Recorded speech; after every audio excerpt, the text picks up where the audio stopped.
ఓం నమో వెంకటేశాయ. అందరికీ నమస్కారం. ముందుగా welcome to our channel Tirumala Tirupati updates.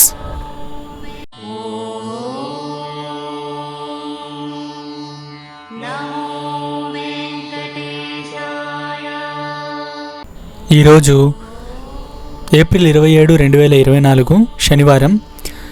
ఈరోజుటి దర్శనం వివరాలు. తిరుమలలో అయితే భక్తుల రద్దీ కొనసాగుతోందండి. శ్రీవారిని దర్శించుకోవడానికి మొత్తం 31 కంపార్ట్మెంట్లలో భక్తులు వేచి ఉన్నారు. 300 రూపీస్ స్పెషల్ ఎంట్రీ దర్శనం టికెట్స్ ఉన్న వాళ్ళకి 3 నుంచి 4 గంటల సమయం పడుతుందండి. స్లాటెడ్ సర్వదర్శనం SSD టోకెన్స్ ఉన్న వాళ్ళకి 4 నుంచి 6 గంటల సమయం పడుతుంది. ఈ స్లాటెడ్ సర్వదర్శనం టికెట్స్ని అంటే SSD టోకెన్స్ అంటామండి. ఈ టోకెన్స్ తిరుపతిలోని 3 ప్లేస్లలో ఇస్తున్నారండి.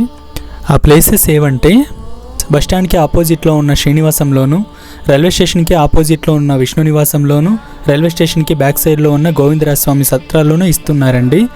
సో అక్కడికి మీ ఆధార్ కార్డ్స్, ప్రతి ఒక్కరి ఆధార్ కార్డ్స్ తీసుకెళ్ళి అక్కడ సర్వదర్శనం టికెట్స్ని పొందొచ్చు.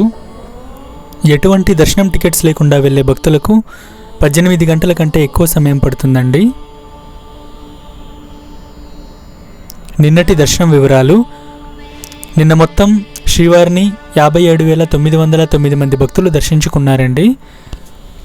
తలనీలాలు 32,403 మంది సమర్పించుకున్నారు.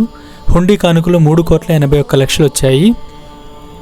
నిన్న మొత్తం శ్రీవారిని దర్శించుకోవడానికి 31 కంపార్ట్మెంట్లలో భక్తులు వేచి ఉన్నారు.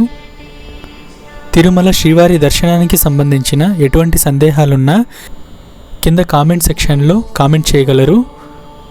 మీ సందేహాలను నెక్స్ట్ వీడియోలో తెలియజేస్తాము.